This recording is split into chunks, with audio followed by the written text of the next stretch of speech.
Bienvenue à la série numéro 12 de physique concernant la deuxième leçon de mécanique, mouvement de chute verticale d'un solide.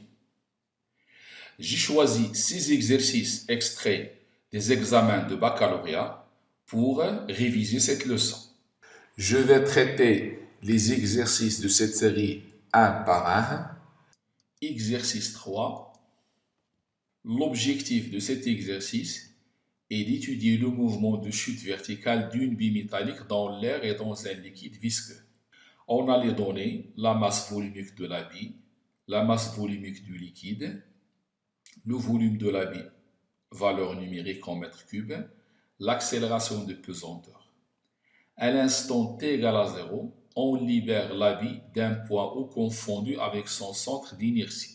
À l'instant t égale à 0, on libère la bille d'un point O confondu avec son centre d'inertie G. Le point O se trouve à une hauteur h de la surface libre du liquide visqueux qui se trouve dans un tube transparent vertical. Donc la bille est lâchée de ce point-là. Toute cette distance, il la parcourt dans l'air, c'est la distance h. Une fois arrivée ici, elle arrive au liquide visqueux qui est dans un tube vertical transparent. La courbe de la figure 2 représente l'évolution de la vitesse v du centre d'inertie g de la bille au cours de sa chute dans l'air et dans le liquide visqueux. Donc il y a une partie, la première c'est la chute dans l'air, la vitesse augmente linéairement. Et la deuxième partie c'est la chute dans le liquide et la vitesse varie de cette façon. Ils ont choisi un axe OX dirigé vers le bas pour l'étude du mouvement. Maintenant, on va commencer par la première question. La première question, c'est l'étude du mouvement de la bille dans l'air. On modélise l'action de l'air sur la bille au cours de sa chute par une force verticale R d'intensité R constante. Maintenant, en plus du poids, on a une force exercée par l'air sur la bille. Cette force, elle est verticale et elle a une intensité constante. On néglige le rayon de la bille devant la hauteur h, c'est-à-dire on considère la bille comme un point matériel. Le centre d'inertie de la bille atteint la surface libre du liquide visqueux à un instant t1, avec une vitesse v1. La première question, en appliquant la deuxième loi de Newton, exprimer R en fonction du volume, grand V de la bille, ρ1 la masse volumique de la bille, G l'accélération de pesanteur, V1 la vitesse avec laquelle il atteint la surface du liquide et T1 l'instant où il atteint la surface libre du liquide. On va toujours commencer par donner le bilan des forces qui s'exercent sur la bille. Donc cette bille est soumise à deux forces, le poids P et la réaction R lors de sa chute. On va schématiser la bille avec les deux forces PR dans l'air et l'axe OX dirigé vers le bas. On va appliquer la deuxième loi de Newton à la bille dans un référentiel terrestre supposé galiléen. C'est-à-dire on va écrire P plus R égale à MAG. La suite, c'est la projection de cette relation sur l'axe OX. La projection de P sera positive, c'est plus P. Celle de R sera moins R. Donc j'aurai mg moins R égale à ma. J'en déduis que A égale à mg moins R sur m. La masse est une constante, G est une constante, et R, d'après l'énoncé, son intensité est constante, d'où l'accélération du mouvement de la bille dans l'air, elle est constante. Je peux donc déduire que le mouvement de la bille dans l'air est un mouvement rectiligne uniformément varié. Si il est rectiligne uniformément varié, je peux écrire son équation horaire pour la vitesse. V égale à t plus V0. Donc A, c'est V sur t, puisque la bille part sans vitesse initiale. Donc, à l'instant où la bille arrive à la surface du liquide, le temps, c'est T1 et la vitesse, c'est V1. Donc, à l'instant t égale à T1, on a A égale V1 sur T1. Même si l'instant change et la vitesse change, on aura toujours la même valeur puisque A c'est une constante. Je vais remplacer donc A dans l'expression ici de R. Donc j'aurai AG égale à MG moins R sur M égale à V1 sur T1.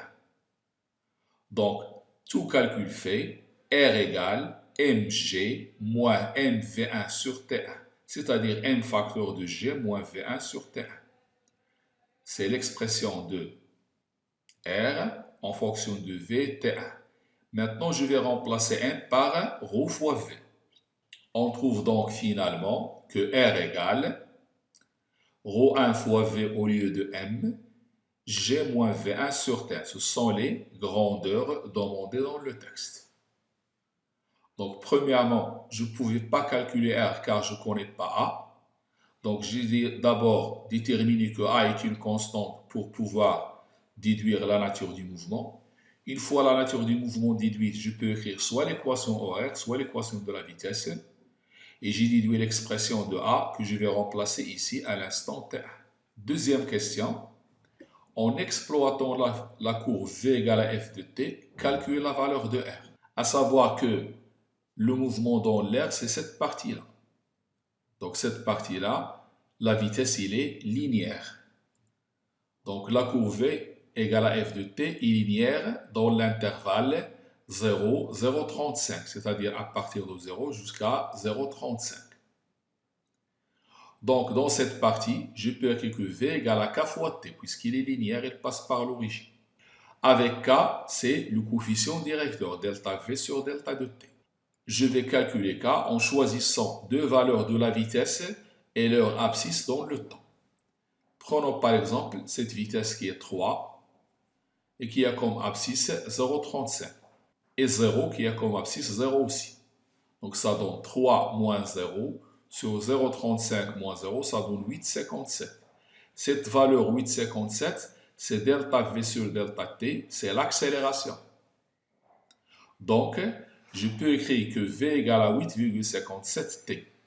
À l'instant T égale T1, on a V1 égale à 8,57 T1.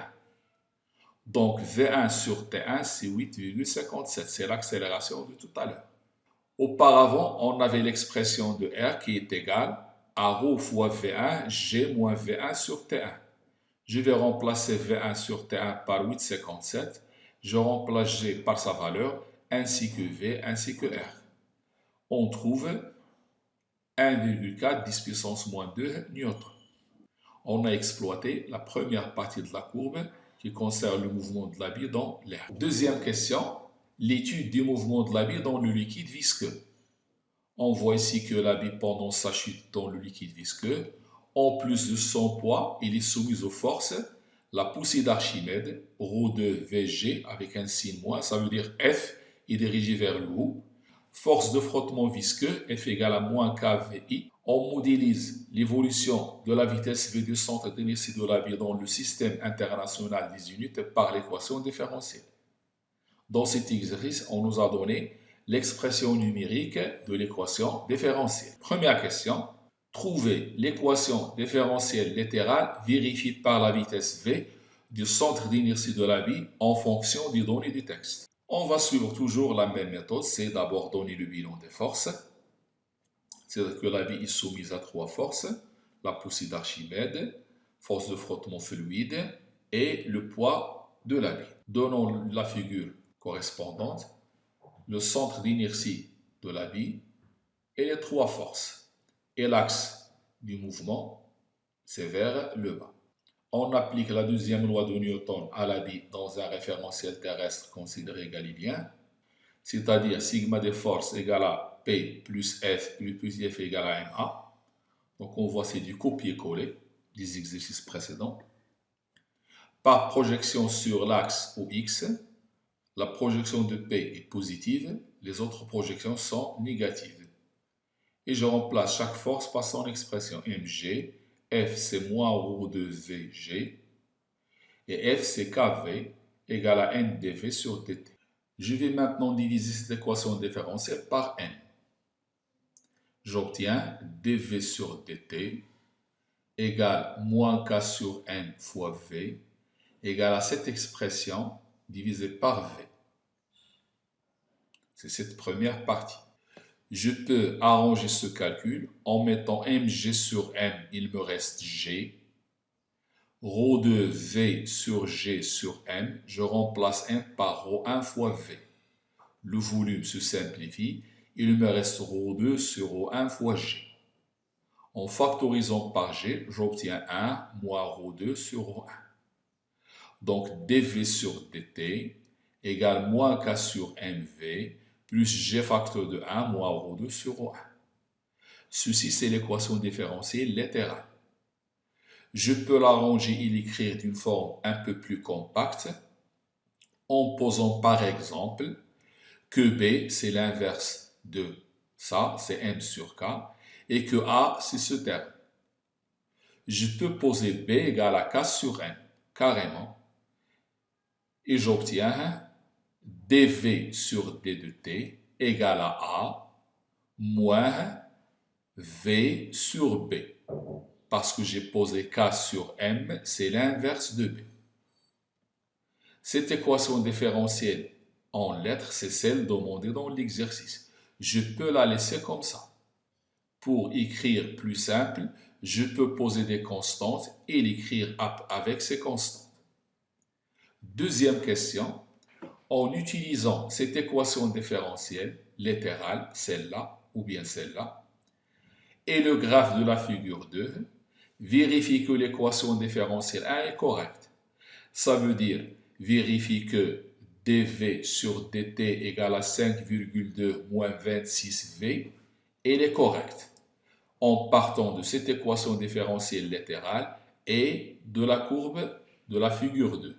Dans ce cas, on va s'intéresser à la deuxième phase de la vitesse. C'est le mouvement de la bille dans le fluide.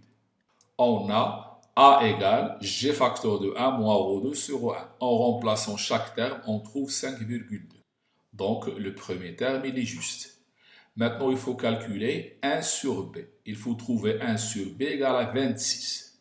Il me reste maintenant à calculer 1 sur B. Et 1 sur B doit être égal à 26 pour que l'équation donnée soit correcte. Pour cela, pour calculer B, il faut se débarrasser de dV sur dt. Donc, je vais travailler dans le régime permanent. C'est-à-dire, je vais prendre cette équation en régime permanent. Donc, le dV sur dt sera nul. Et j'aurai donc A moins VL sur B égale à 0. J'en déduis que B égale à VL sur A. Donc, je dois calculer VL. Le A, je l'ai déjà, c'est 5,2. Et la vitesse limite à partir de la courbe. Donc, graphiquement, la vitesse limite, je trace une horizontale ici. Voilà, ça c'est la vitesse limite atteinte par la bille. Et la valeur c'est 0,2. En suivant les divisions, on trouve 0,2. Donc, la vitesse limite c'est 0,2 mètres par seconde. En remplaçant VL dans l'expression de B, on trouve 0,2 sur 5,2, c'est 3,85 10 moins 2. L'inverse de B, c'est 25,97, c'est pratiquement 26. Donc, l'équation dV égale moins V sur B plus A sera écrite dV sur dt égale moins 26V plus 5,2. Et c'est la même expression donnée dans l'énoncé. Ce qui est conforme à l'équation différentielle donnée dans l'énoncé. Donc, cette équation 1 différentielle, elle est correcte. Troisième question. En utilisant l'équation aux dimensions, détermine la dimension de la constante K, calculer la valeur de K. Alors pour cela, on va partir de l'équation différentielle déjà trouvée, c'est dV sur dt égale moins V sur B plus A. Le terme K, il existe dans l'expression de B. D'après cette équation différentielle, la dimension de dV sur dt, c'est la même dimension que V sur B, c'est la même dimension que A. Donc, on en déduit que V sur B a la même dimension que dV sur dt qui est une accélération. Donc, je peux dire que la dimension de V sur la dimension de B, c'est-à-dire ça, est égale à la dimension de A. D'où la dimension de B, c'est V sur A. Remplaçons maintenant B par son expression, c'est M sur K. Ceci veut dire que la dimension de B, c'est la dimension de M sur la dimension de K, qui est égale à la dimension de V sur celle de A. N'oublions pas que V, c'est une distance fois un temps moins 1, et l'accélération, c'est une distance fois un temps moins 2.